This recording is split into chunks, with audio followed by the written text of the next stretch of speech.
créer cette transparence, c'est très simple. En fait, je peux faire cela avec mon pinceau propre. Regardez, je ne dois même pas utiliser du blanc. Je travaille simplement cette couleur, comme ceci, avec des frottis.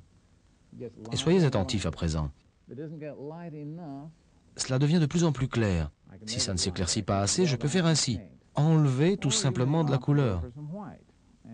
Je peux aussi ajouter une pointe de blanc dans ce mélange bleu-vert pour lui donner la tonalité que je veux, ici dans le haut sur la partie mince de la vague.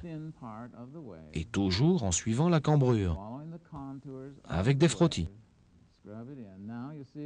À présent, vous voyez, nous avons cette progression du foncé au clair qui crée cet effet de vague translucide. C'est très simple, c'est très facile à réaliser. Simplement des frottis bien orientés qui partent du foncé au clair avec des couleurs pures d'abord et des couleurs opaques ensuite. Et c'est tout. Ici, nous avons une explosion d'écume que les rayons du soleil, venant de derrière ce rocher, éclairent ainsi. Également ici.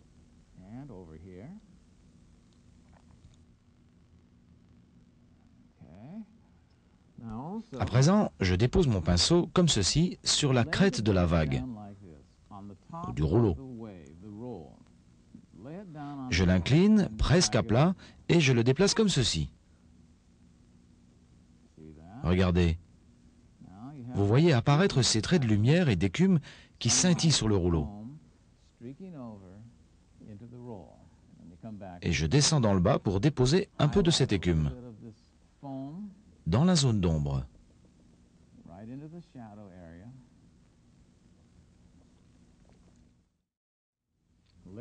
J'utilise le plat de mon pinceau. Si j'utilisais la pointe, je mélangerais mes couleurs. Je le dépose latéralement et je le déplace comme ceci. Soyez attentifs à présent. Je le dépose sur son côté, je le déplace doucement et je réfléchis le ciel tout en réservant un peu de fond bleu pour suggérer les roulis. Vous vous souvenez de mon diagramme sur la vague, tous ces roulis qui deviennent de grosses vagues. Peignons-les comme ceci. Notez que je ne réfléchis pas le ciel sur la cambrure de la vague, mais bien sur les parties horizontales.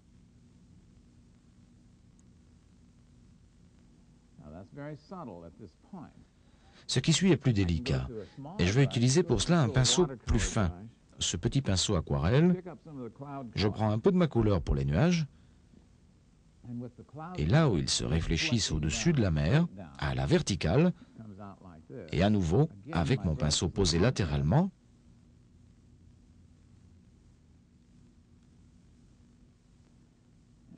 j'effleure la crête des rouleaux, ici.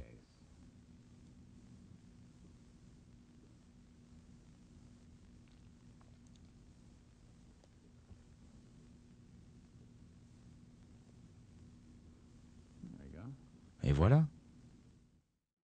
Vous avez cette crête qui bascule au-dessus de ce versant et qui projette son ombre. Donc je reviens à la couleur de l'eau,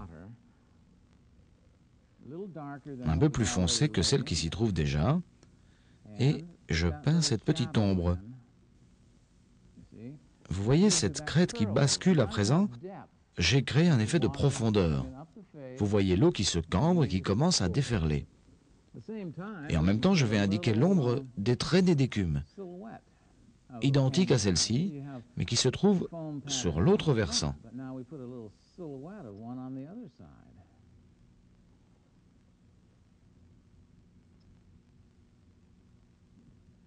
Une fois de plus, n'exagérez pas avec ces effets, soyez raisonnable et le résultat sera bien plus intéressant. Soyez simple autant que possible, croyez-moi.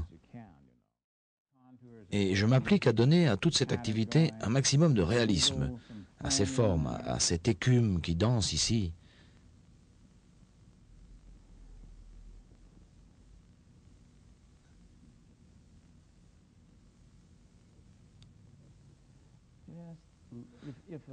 Si l'eau va dans cette direction, mes traits doivent aller de même. Je dépose un peu de mousse dispersée ici.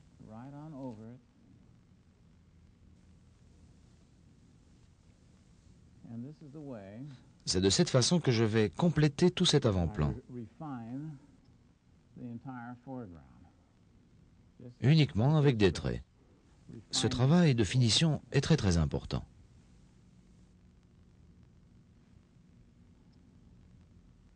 Tic, tic, tic. Il arrive un moment où vous pouvez surcharger votre tableau. Il arrive un moment où quelqu'un devrait vous taper sur la tête et dire « Attention, si vous en faites plus, vous allez tout gâcher ».